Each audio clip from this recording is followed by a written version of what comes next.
Bonjour tout le monde, Papa Cassette ici. J'ai reçu des nouveaux jeux, puis je voulais faire comme d'habitude, écrire un post Facebook d'acquisition sur ce que je viens de recevoir et puis expliquer ça vient de où et tout ça. Puis je me rends compte que c'est long écrire tout ça. Hein? Puis le monde il lise plus tant que ça sur Internet. Fait que ça va peut-être être plus simple de faire une petite vidéo d'acquisition comme ça, de pauvre, avec mon téléphone encore une fois. Fait que c'est un test que je fais, puis on y va comme ça. Donc, j'ai reçu des beaux jeux, là, puis là, je suis super excité. Je vais commencer par vous présenter Skate or Die, Bad and Rad.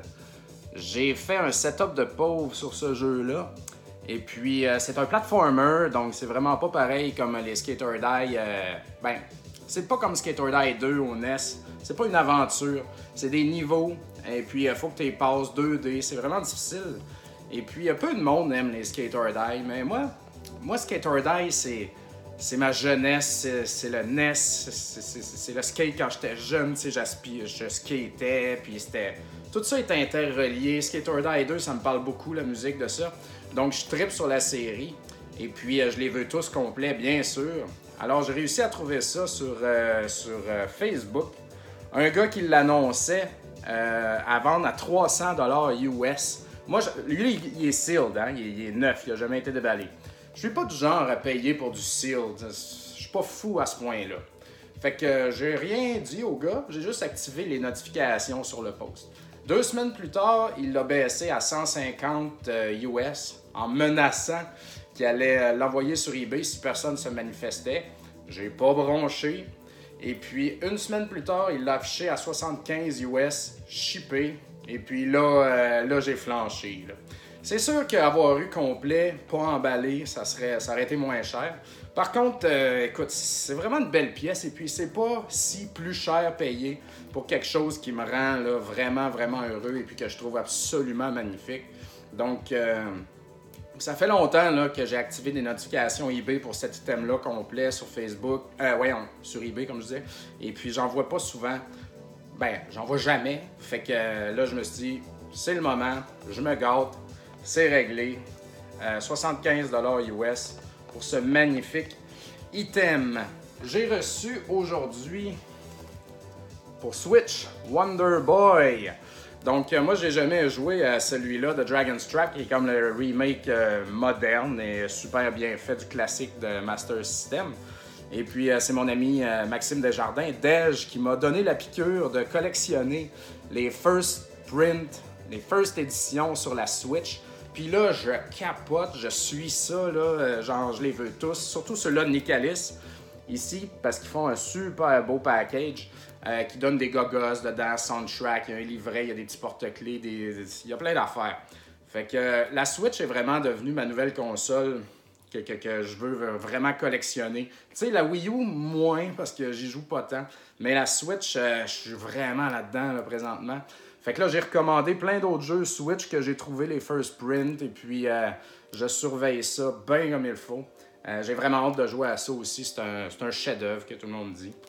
Donc, j'ai mentionné Wii U. J'ai trouvé ces deux items-là dans une petite boutique louche. Que je vais faire mon tour de temps en temps.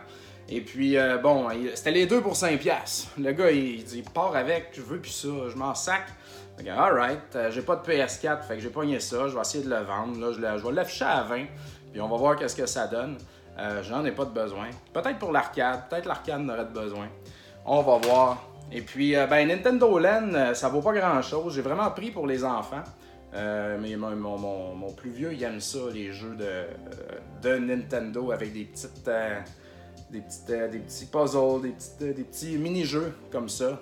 Fait que je vais ajouter ça dans ma collection Wii U. Puis c'est ça, belle petite acquisition, tu sais. Ça fait plaisir de trouver ça dans la nature. J'ai reçu des beaux jeux Atari 2600 louches, moins communs. J'en ai reçu 4. Et puis je vais vous expliquer un petit peu pour chacun.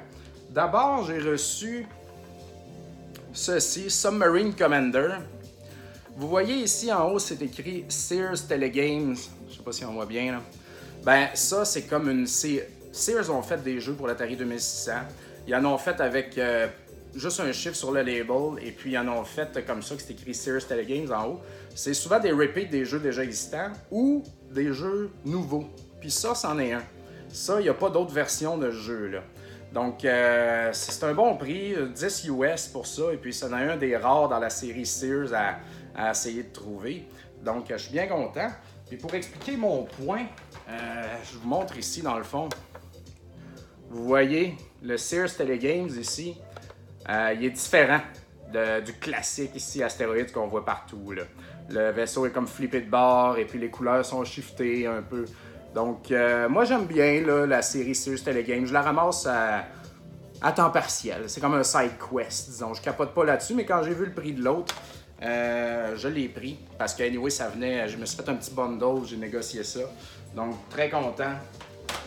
Un autre jeu ici qui s'appelle Sneak and Peek. C'est très drôle, c'est un jeu de cachette. Tu joues à cachette. Donc, tu voyez ici, là, il y en a un qui compte, puis l'autre, il faut qu'il aille se cacher. Ça se joue à deux, t'as pas le choix de jouer à deux. Et puis, c'est comme épeurant, tu sais, on dirait qu'il va y avoir comme des attouchements là, dans la maison, là, puis là, il y en a un qui tu peux sortir dehors, checker vers la fenêtre, je sais pas quoi. Et puis avec la musique, là, c'est super freakant.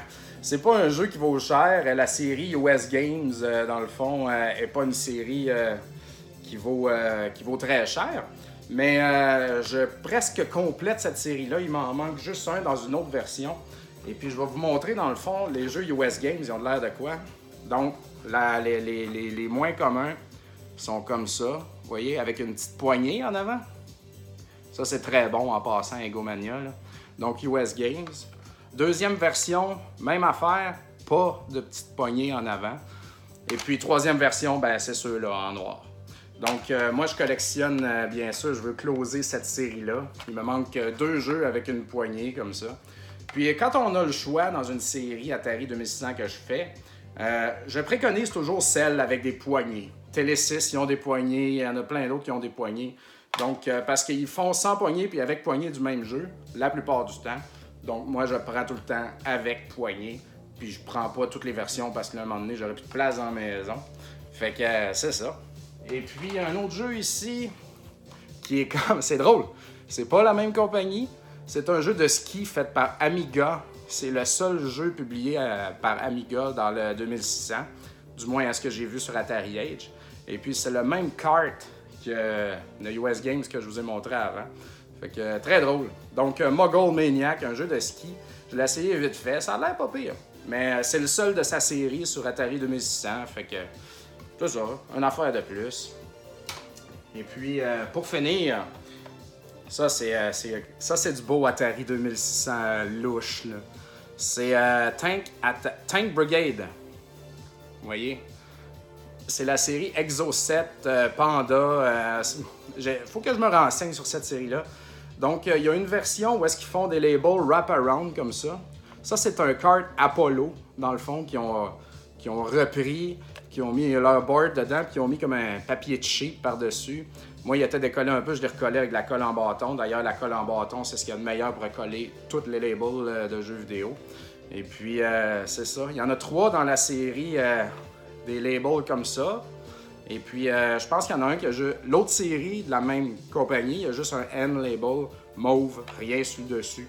En tout cas, c'est vraiment plus obscur, ça, là. C'est ça que je trouve magnifique.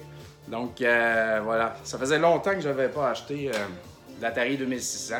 Puis, ça m'a rempli de bonheur de continuer mes petites séries, tout ça. Je rêve qu'un jour, j'aurai comme un display dans mon sous-sol où est-ce que j'aurai comme des vitrines, j'aurai tous mes jeux Atari 2600 dedans, là. C'est comme, ça va être comme un musée, là, tu sais. En plus, je suis en train de regarder pour déménager cette année dans plus grand, donc c'est pas impossible que ça arrive. Je veux vraiment un sous-sol. J'en rêve presque la nuit. Donc, je vous inviterai à venir visiter ça, le musée Papa Cassette. Donc, voilà, c'est tout pour aujourd'hui. C'est quand même pas mal de dépenses, on s'entend. Puis, mais je pense que je vais continuer à faire ça en vidéo. Je trouve ça sympathique. Hein? Fait que, ciao!